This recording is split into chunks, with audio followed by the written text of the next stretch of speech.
ఒక్కొక్కటిగా నేను మర్చిపోయినటువంటి నా చిన్నతనంలో దేవునిలో ఎంతో కొంత నడిచా.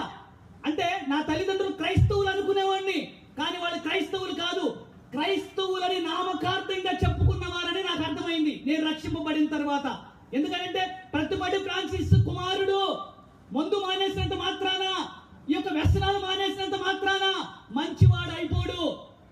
ఎందుకని అంటే ప్రియులారా, ఏమైతే బైబిల్ గ్రంథంలో శారీరక కార్యములు రాయబడి ఉన్నాయో, జారత్వము, అపవిత్రత, కాముకత్వము, విగ్రహారాధన, అభిచారము, ద్వేషములు, కలహములు, మత్సరములు, క్రోధములు, కక్షలు, భేదములు, విమతములు, అసూయలు, అలరతో కూడినటువంటి ఆటపాటలు, వీటిని అన్నిటినీ ఈ 15 కూడా ఎవడైతే విడిచిపెడతాడో, ఎవడైతే వాటిని దూరంగా ఉంటాడో, విసర్జిస్తాడో, వాడు మాత్రమే నిజమైనటువంటి క్రైస్తవుడు అని నాకు అర్థమైంది ప్రియులారా.